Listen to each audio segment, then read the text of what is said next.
welcome to Maritims Cabin, merangkai kembali kejayaan maritim. Bersama aku, Widya, yang akan menemani kalian selama beberapa menit ke depan. Tapi sebelum itu, aku mau pantun dulu nih. Buka puasa makan semangka, tidak lupa dengan bubur ketan. Apa kabar Maritim semua? Selamat bergabung di podcast Kemaritiman. Mantap. Pastinya Maritims bertanya-tanya, apa sih Maritims Cabin itu? So, Maritims Cabin merupakan sebuah platform podcast persembahan kolaborasi dari Maritim Muda Nusantara dan Indonesia Blue Economy Center yang berlokasi di Sekolah Tinggi Ilmu Ekonomi Indonesia, Jakarta. Nah, Maritims Cabin ini sendiri bertujuan sebagai wadah bagi generasi muda Indonesia untuk semakin sadar akan perannya dalam membangun negara ini sebagai poros maritim dunia. Tentu saja pada episode kali ini yang perdana banget nih, aku tuh gak sendiri. Aku bareng dengan narasumber yang keren, yang udah terkenal banget dengan sepak terjangnya dalam dunia kemaritiman. Penasaran sih siapa? Ya udah, yuk kita kenalan terlebih dahulu karena ada pepatah yang mengatakan tak kenal maka tak sayang. Halo Pak. Halo Widya. Bapak kabarnya gimana nih? Baik. Alhamdulillah baik, sehat. Puji Tuhan sekali, lancar-lancar ya Widya, puasanya. gimana kabarnya, sehat? Puji Tuhan saya juga sehat sekali. Bapak puasanya lancar? Alhamdulillah lancar. Oh ya, Pak kenalan dulu dong buat Maritims biar mereka nggak penasaran. Pada episode perdana ini kita kedatangan siapa sih? Oke. Maritims dimanapun kalian berada, kenalkan saya Kaisar Ahir, founder dan ketua umum Maritim Muda Nusantara yang merupakan organisasi kepemudaan bidang kemaritiman di tingkat nasional. Oke, Pak ngomong-ngomong aku lihat hari ini ada yang menarik dari penampilan Bapak. Boleh dong dikasih tahu buat kita alasan dan dari mana sih Bapak dapatnya? Yang mana nih, yang ini? Iya benar, yang ini. Ini saya dapat mahkota khas Papua ya. Iya. Dari organisasi Maritim Muda Nusantara Provinsi Papua. Nah kebetulan ketua daerahnya waktu itu datang ke Jakarta tahun lalu saat menghadiri musyawarah nasional pertama Maritim Muda.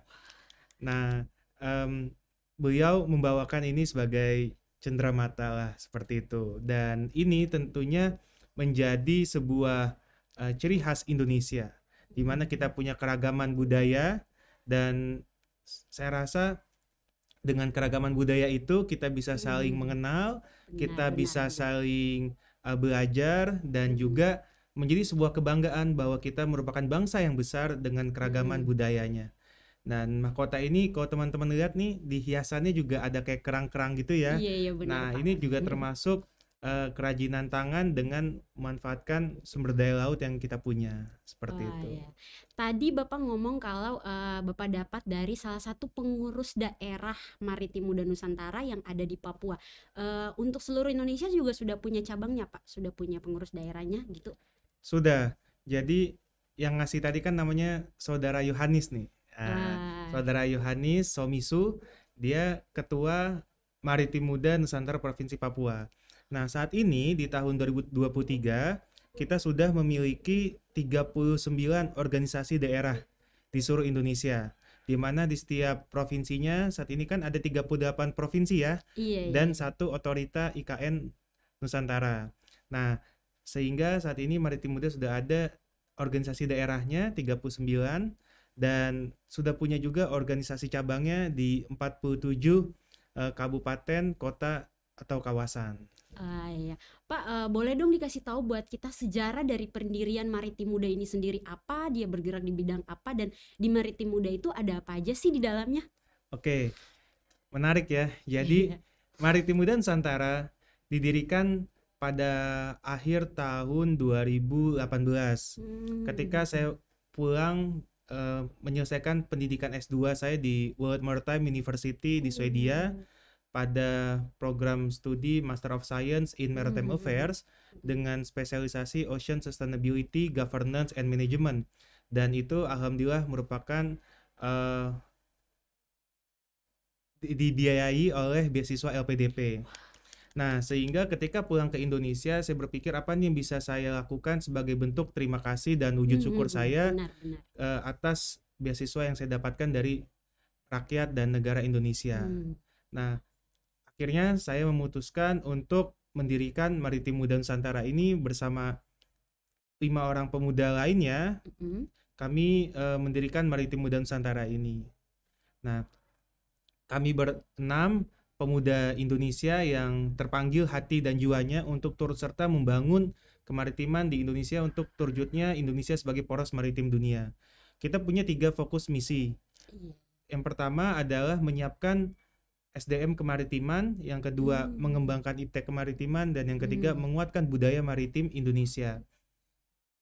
Di Maritim Muda Nusantara sendiri kita punya 4 klaster program, Widya. Oh ya, apa itu Pak? Yang pertama adalah data, riset, dan advokasi maritim. Yang kedua, sosial, pendidikan, dan kebudayaan maritim. Yang ketiga, konservasi, olahraga, dan pariwisata bahari. Dan yang keempat, kewirausahaan dan inovasi teknologi maritim. Nah, dan saat ini kita yang awalnya didirikan oleh 6 orang pemuda, sekarang anggota kami sudah 6 ribuan pemuda di seluruh Indonesia. Keren sekali ya Pak. Pak, ngomong-ngomong nih, kalau kita berbicara soal potensi kemaritiman, kalau dari Bapak sendiri, pandangan Bapak apa sih ekonomi biru itu? Oke, jadi terkait dengan ekonomi biru sendiri, saat ini di Maritim Muda Nusantara kita sudah memiliki banyak program dan karya kontribusi di bidang ekonomi biru. Nah, kalau ekonomi biru sendiri itu menurut definisi kami, berdasarkan kajian akademik yang kita lakukan, kajian ilmiah yang kita lakukan, bahwa ekonomi biru adalah pemanfaatan dan pengusahaan sumber daya kelautan untuk meningkatkan ketahanan pangan, meningkatkan kesejahteraan manusia, pekerjaan berkualitas, pengentasan kemiskinan, pertumbuhan ekonomi dan produksi serta konsumsi yang berkelanjutan, juga dalam waktu yang bersamaan menurunkan atau mengurangi kelangkaan ekologis dan risiko lingkungan, yang mana melibatkan berbagai pemangku kepentingan terkait. Gitu, Widya. Nah, ekonomi biru sendiri itu kita bicara bukan hanya sektor perikanan, tapi juga ada sektor desalinasi air laut, kemudian perhubungan laut, kemudian juga pariwisata bahari, terus juga energi laut terbarukan, kemudian oil and gas di laut yang ramah lingkungan, dan juga termasuk di bidang pertahanan dan keamanan laut dan pendidikan dan riset kelautan dan perikanan, seperti itu. Jadi kemaritiman itu ataupun ekonomi biru ini sektor-sektornya banyak sekali gitu, Widya. Nah, saat ini kita telah mengembangkan standar internasional yang bernama Blue Economy Company Index untuk mengidentifikasi dan mensertifikasi perusahaan-perusahaan maritim menerapkan bisnisnya, menjalankan bisnisnya dengan menerapkan prinsip-prinsip ekonomi biru untuk mendukung pembangunan berkelanjutan. Dan ini, Widya, bisa diterapkan di 153 negara pantai yang ada di dunia. Seperti itu. Pak, tapi kalau ngomong-ngomong tentang potensi dari ekonomi biru ini sendiri, kira-kira gimana sih caranya agar kita sebagai masyarakat Indonesia, kita sebagai generasi muda Indonesia bisa memanfaatkannya secara optimal? Baik. Nah, terkait dengan pertanyaan Widya tadi, saya juga ingin menyampaikan nih. Tadi juga sudah Widya sebutkan bahwa teman-teman tahun kemarin Maritim Muda Nusantara bersama Sekolah Tinggi Ilmu Ekonomi Indonesia Jakarta dan juga Maritime Planner, kita telah mendirikan Indonesia Blue Economy Center sebagai pusat unggulan pengembangan bisnis dan kajian ekonomi biru yang pertama dan sepertinya satu-satunya di Indonesia saat ini.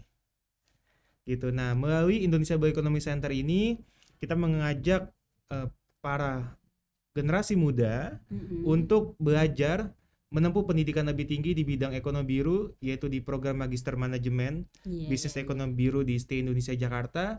Kemudian kita juga mengadakan berbagai pelatihan inkubasi bisnis serta peningkatan kesadaran dan juga kontribusi di bidang konservasi laut bagi generasi muda Indonesia.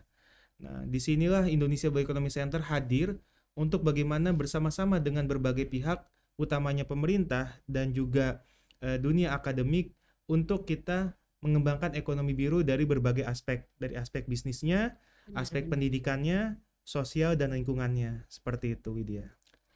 Pak, untuk ekonomi biru sendiri ini apa sih urgensinya dalam kehidupan kita sehari-hari ini? Ya, kalau kita bicara ekonomi biru tadi, kita bicara keseimbangan 3 aspek. Apa Yang itu, pertama Pak? aspek sosial, yang kedua aspek lingkungan, dan yang ketiga aspek ekonominya. Jadi ketika kalau misalnya kita sebagai pemuda, sebagai bangsa Indonesia menerapkan ekonomi biru di dalam pemanfaatan sumber daya kelautan kita, tentunya ini akan meningkatkan pertumbuhan ekonomi Indonesia yang seperti kita ketahui bahwa potensi ekonomi kelautan Indonesia itu mencapai ribuan triliun rupiah. Dan ini menjadi suatu potensi ekonomi raksasa Indonesia yang masih tertidur. Belum dimanfaatkan, belum dibangunkan secara optimal. Nah, inilah perlu sinergisitas dan perlu kolaborasi bersama, khususnya pemuda Indonesia. Seperti yang kita ketahui bahwa Indonesia itu adalah sejarahnya adalah bangsa pemuda. Artinya apa? Setiap peristiwa penting yang ada di Indonesia, kalau kita tahu seperti Sumpah Pemuda, peristiwa Rengas Dengklok, proklamasi, dan juga reformasi, semuanya itu berkat pemuda. Nah, Maritim Muda Nusantara hadir di sini untuk bagaimana merangkul, mewadahi, mensinergikan, menghubungkan, dan menyemangatkan pemuda untuk menyadari dirinya kita semua adalah anak bangsa maritim. Kita semua adalah pemilik dan penguasa dari sumber daya laut yang kita punya di daerah masing-masing. Dan inilah momentum ya yang diawali dengan semangatnya Pak Presiden Jokowi waktu itu di tahun 2014 untuk bagaimana Indonesia menjadi poros maritim dunia. Dan sekarang saatnya kita meneruskan semangat kemaritiman itu. Dan saya sangat bersyukur teman-teman di tahun ini Kementerian Perencanaan Pembangunan Nasional, Badan Perencanaan Pembangunan Nasional telah menginisiasi, mengusung visi RPJPN, Rencana Pembangunan Jangka Panjang Nasional 2025 sampai 2045, yaitu Indonesia sebagai negara maritim yang berdaulat, maju, dan berkelanjutan. Nah, jadi ayo teman-teman kita bersama-sama bangun maritim Indonesia, bangun ekonomi biru untuk mengamankan, untuk memastikan bahwa sumber daya laut kita bisa berkelanjutan. Seperti itu. Oke, Pak, tadi Bapak kan udah ngomong banyak nih tentang Maritim Muda Nusantara, lalu tentang bagaimana caranya kita bisa memanfaatkan potensi ekonomi biru yang ada di Indonesia. Tapi ada nggak sih dari Bapak sendiri untuk memberikan tips agar kita bisa memanfaatkan potensi ekonomi biru ini secara berkelanjutan? Oke, yang pertama teman-teman bisa melakukan berbagai hal, dimulai dari diri sendiri. Misalnya teman-teman, yuk kita gunakan produk-produk yang ramah lingkungan. Misalnya dengan membawa botol minum sendiri, tidak menggunakan botol minum plastik, atau misalnya juga dengan menggunakan barang-barang yang tidak sekali pakai, seperti itu. Atau misalnya menggunakan kantong belanja saat berbelanja gitu ya, tidak menggunakan kantong kresek misalnya. Nah, sehingga teman-teman dapat mengurangi sampah plastik yang ada di lingkungan. Nah, kemudian gimana cara kita bisa memanfaatkan potensi ekonomi biru kita juga dengan kita mulai dari hal yang sederhana atau dari hal yang bisa kita lakukan. Misalnya teman-teman sebagai mahasiswa ya atau sebagai pemuda bisa mengikuti berbagai lomba, kompetisi, inovasi ya, dan juga mengikuti berbagai kegiatan pelatihan dan pembekalan bagaimana teman-teman bisa mengolah, bisa memanfaatkan sumber daya laut yang kita punya ya. Dan saat ini di Maritim Muda Nusantara kita sedang menyiapkan program inkubasi bisnis bagi para pemuda Indonesia yang berminat untuk bagaimana memanfaatkan sumber daya laut tadi menjadi produk yang berkualitas, memiliki nilai tambah dengan pendekatan teknologi nano dan juga menggunakan pendekatan teknologi digital seperti itu.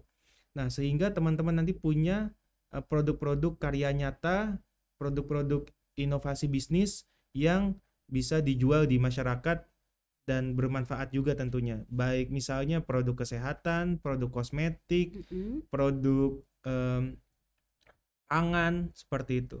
Nah, itu semua kita bisa lakukan dan kembangkan bersama-sama. Pak, tadi kan Bapak ngomong kalau Bapak ini Ketua Umum dari Maritim Muda Nusantara. Nah, untuk organisasi Bapak sendiri ini, adakah perannya dalam mewujudkan Indonesia sebagai poros maritim dunia? Ya, kami memiliki berbagai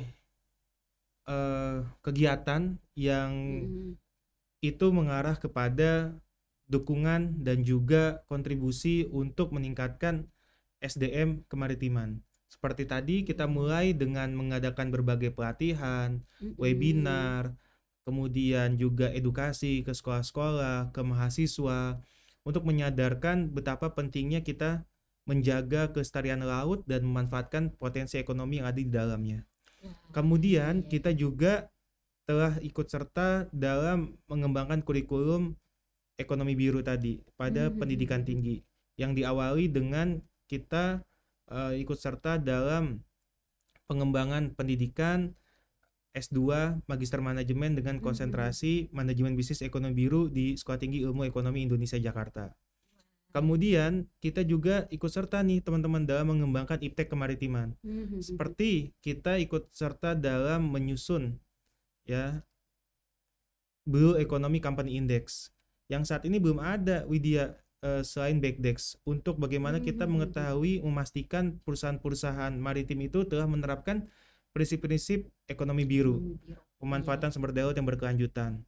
Nah, kami hadir di sini sebagai anak muda dengan inovasi Blue Economy Company Index gitu. Dan ini go internasional seperti itu.